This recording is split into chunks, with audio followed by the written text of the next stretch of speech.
ಎಲ್ಲರಿಗೂ ಯುಗಾದಿ ಹಬ್ಬದ ಶುಭಾಶಯಗಳು. ನಾವಿವತ್ತು ಅಂಗಡಿಗೆ ಹೋಗಿದ್ವಿ, ಹಾಗೆಯೇ ಶಾಪಿಂಗ್ ಮಾಡ್ಕೊಂಡು ಬಂದ್ವಿ. ಕಾಲುಂಗುರ ಮತ್ತು ಮೂಗುತಿನ ಮನೇಲಿ ಸ್ವಲ್ಪ ನೈವೇದ್ಯಕ್ಕೆ ಅಂತ ಹೇಳ್ಬಿಟ್ಟು, ನಮ್ಮ ಕಡೆ ಎಡೆ ಮಾಡೋದು ಅಂತ ಹೇಳ್ತೀವಿ.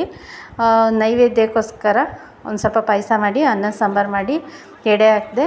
ಮತ್ತು ಬಾಗಿಲಿಗೆಲ್ಲ ತೋರಣ ಕಟ್ಟಿ ಮಾವು ಬೇವು ಎಲ್ಲನೂ ಹಾಕಿ, ಮತ್ತು ದೇವ್ರಿಗೆಲ್ಲ ಅಲಂಕಾರ ಮಾಡಿ ಪೂಜೆ ಎಲ್ಲನೂ ಮುಗಿಸ್ಬಿಟ್ಟು ನಾನು ಮತ್ತು ನಮ್ಮ ಮನೆಯವರು ನಿನ್ನೆ ಮಾರ್ಕೆಟ್ಗೆ ಹೋಗಿ ಮಲ್ಲಿಗೆ ಹೂವು ತೊಗೊಂಡು ಬಂದಿದ್ದರು. ಸೊ ಅದನ್ನು ಇವಾಗ ಊರಿಗೆ ಹೋಗ್ತಾಯಿದ್ದೀನಿ. ಅವರೇನೆ ಅವ್ರ ಕೈಯಾರೆ ಮುಡಿಸಿದ್ರು. ಏನೋ ಒಂಥರ ಖುಷಿ ಗಂಡನ ಕೈಯಿಂದ ಹೂವು ಮುಡಿಸ್ಕೊಳ್ಳೋದಕ್ಕೆ, ಅದು ಪ್ರತಿಯೊಬ್ಬರಿಗೂ ಗೊತ್ತಿರುತ್ತೆ. ಮತ್ತು ನಾನು ಇವತ್ತು ಹಳ್ಳಿಗೆ ಹೋಗ್ತಾಯಿದ್ದೀನಿ. ಸೊ ಹೀಗಿತ್ತು.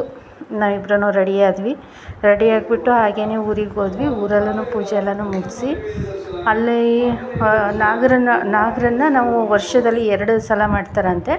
ಅಂದರೆ ನಾವು ಆ ಮನೆ ಸೊಸೆಯಂದಿರು ಮಾಡೋಂಗಿಲ್ಲ, ಹೆಣ್ಮಕ್ಳು ಮತ್ತು ಗಂಡು ಮಕ್ಕಳು ಮಾತ್ರ ಮಾಡಬೇಕು. ಸೊಸೆಯಂದಿರು ಮುಟ್ಟೋ ಆಗಿಲ್ವಂತೆ.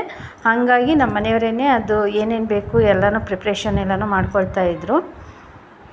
ನೋಡಿ ಈ ಥರ ಎಲ್ಲನೂ ರೆಡಿ ಮಾಡಿಕೊಂಡ್ರು ಅವರೇ. ಮತ್ತು ಹೊಂಬಾಳೆ ತುಂಬ ಸ್ಪೆಷಲ್ ಅಲ್ವಾ ದೇವರಿಗೆ, ತುಂಬಾ ಚೆನ್ನಾಗಿ ಕಾಣಿಸ್ತಾಯಿತ್ತು. ಮತ್ತು ನಾವು ನಮ್ಮ ತೋಟಕ್ಕೆ ಹೋಗೋ ದಾರಿಲಿ ಅಲ್ಲಿ ಹುತ್ತ ಇದೆ, ಸ್ವಲ್ಪ ಸ್ಪೇಸ್ ಬಿಟ್ಟಿದ್ದಾರೆ ಹುತ್ತಕ್ಕೆ, ಅಲ್ಲೇ ಇಲ್ಲಿ ಪೂಜೆ ಎಲ್ಲನೂ ಮಾಡಿದ್ವಿ. ಇಡೀ ನಮ್ಮ ವಂಶದವರೆಲ್ಲ ಹೋಗ್ಬಿಟ್ಟು ಅವತ್ತು ನಾಗರ ಮಾಡ್ತೀವಿ.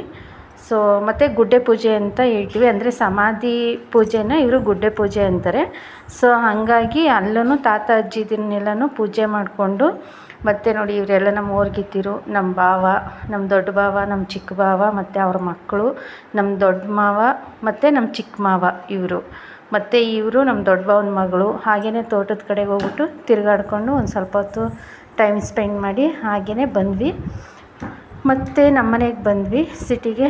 ಸೊ ಇವತ್ತಿನ ವ್ಲಾಗ್ ಇದಾಗಿತ್ತು.